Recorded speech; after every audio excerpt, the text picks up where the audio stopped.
Firestone Farms was the birthplace of Harvey Firestone, who's one of the great entrepreneurs in the history of our country.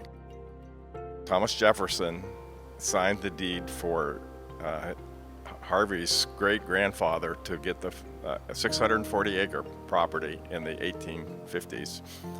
And then over time, it got split up among different family members, but Harvey ended up being born in a house very close to here in 1868 that was actually not part of the original 640 acres. Later on, when Harvey became extremely successful and the farm became an important part of his marketing efforts for Firestone Farms, he kind of put back the original 640 acres, put it back together again, and then bought other ground around here. My name is Jeremy Mackall. My family owns Firestone Farms. We've developed it. We built the town center across the street. We have a mix of, we have some restaurants. We have orange leaf frozen yogurt. We have some medical tenants, a financial tenant, a brewery, and a winery. So we kind of have a mix of a bunch of different tenants. In the summers, every Friday night, we have a movie night. We have two 16-foot by 9-foot TVs that we put on a movie right in front of Harvey, the old half house, what we call it, Harvey's house. Every Saturday night, in the summers, we have a concert. We have a different band come in and play on the stage.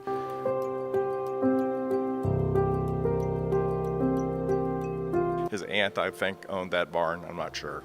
It was built in 1880, and a special company picked the barn up and placed it on the back of a semi-trailer and tractor, and a dozer actually pulled the tractor over to the site that we moved it to. The barn hosts weddings, other meetings or events, like dances, high school proms, wedding showers, bridal showers, or baby showers.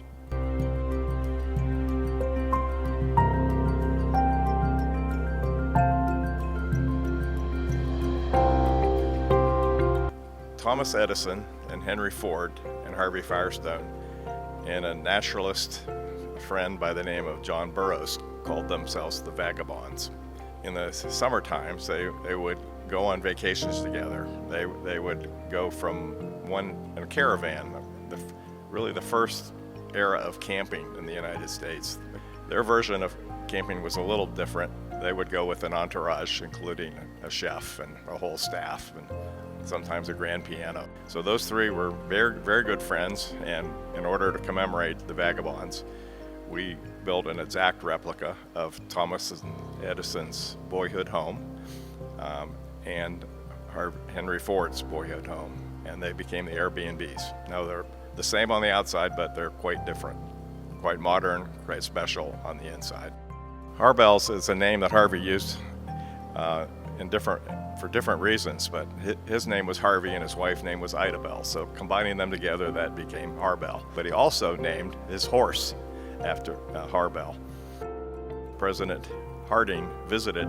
He rode Harbell and liked it so much and enjoyed it so much that he wrote a thank you note to Harvey. So Harvey sent Harbell and another horse from Mrs. Harding to Washington, D.C. for them to have to ride when they were in Washington, D.C. So Harbell had his own barn, and this building is a replica, or built like. It's much bigger and quite a bit different, but it's made on the outside to have the same style.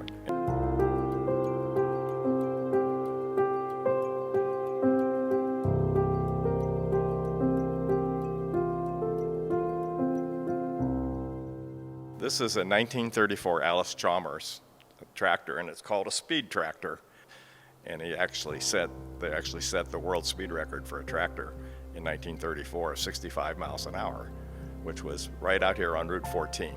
Now the other thing that I think is really important was an anti-aircraft gun that was built in World War II.